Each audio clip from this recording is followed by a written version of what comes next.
Hey everyone, I'm working on putting some sheetrock up on the walls, and I'm just working with scraps I had laying around.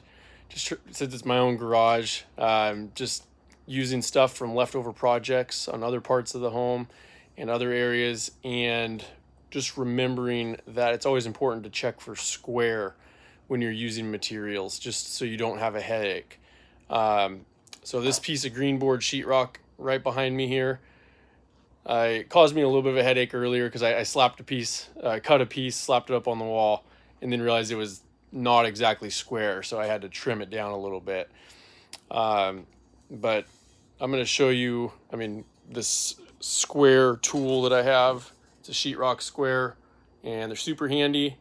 Of course, you can always just use a tape measure and measure your materials, but for sheetrock, it's good to have one of these sheetrock squares around. I'm going to turn the camera around real quick.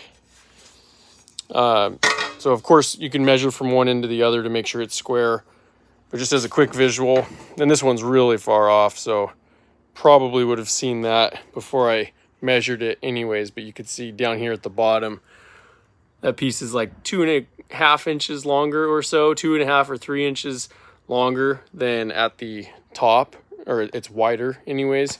So that would have caused me a real headache if I would have went to just slap it on the wall real quick without measuring.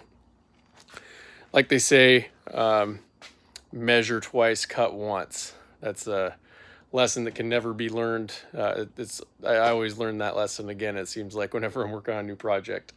But yeah, when you're working on it with sheetrock, it's always good to have one of these sheetrock squares around. It can make your project a lot faster. Lots of times I'll just make a measurement on one end and then cut down along the side of the sheetrock sheetrock square, and then I could snap the board really fast to put it up. So I just wanted to share that one little reminder about checking for square before you commit to your materials. Have a great day.